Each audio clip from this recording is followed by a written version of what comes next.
بسم الله الرحمن الرحيم. aan wax ka barano weydiinta ah what is finance. maaliyadda waa cilmi science iyo art iskugu jira. waxaa lagu qeexi karaa cilmiga maareynta iyo maamulidda lacagaha.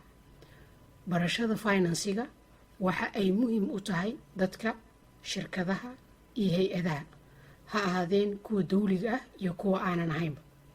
haddaan ka bilowno dadka, waxay dan u tahay in ay bartaan maareynta dakhliga soo gala, qarashaadka ku baxa iyo maalgashiga ay sameeyaan. dhanka hay-adaha iyo shirkadaha, waxa ay muhiim ugu tahay barashada maaliyadda inay sameeyaan qiimeynta maalgashiga, ururinta lacagta maalgashiga lagu sameynayo, ha ahaato deeq iyo dayn. waa waxa loo yaqaano equity and debt financing.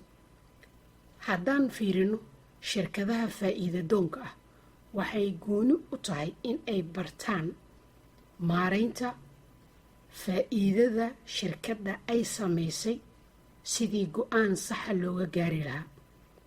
boqolkiiba imisa ayaa dib loogu celinayaa milkiilayaasha shirkadda as a dividend.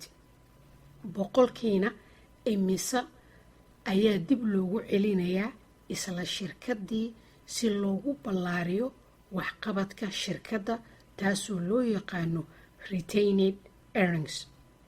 mahadsanidin. waa inoo mar kale haddii rabbi idmo.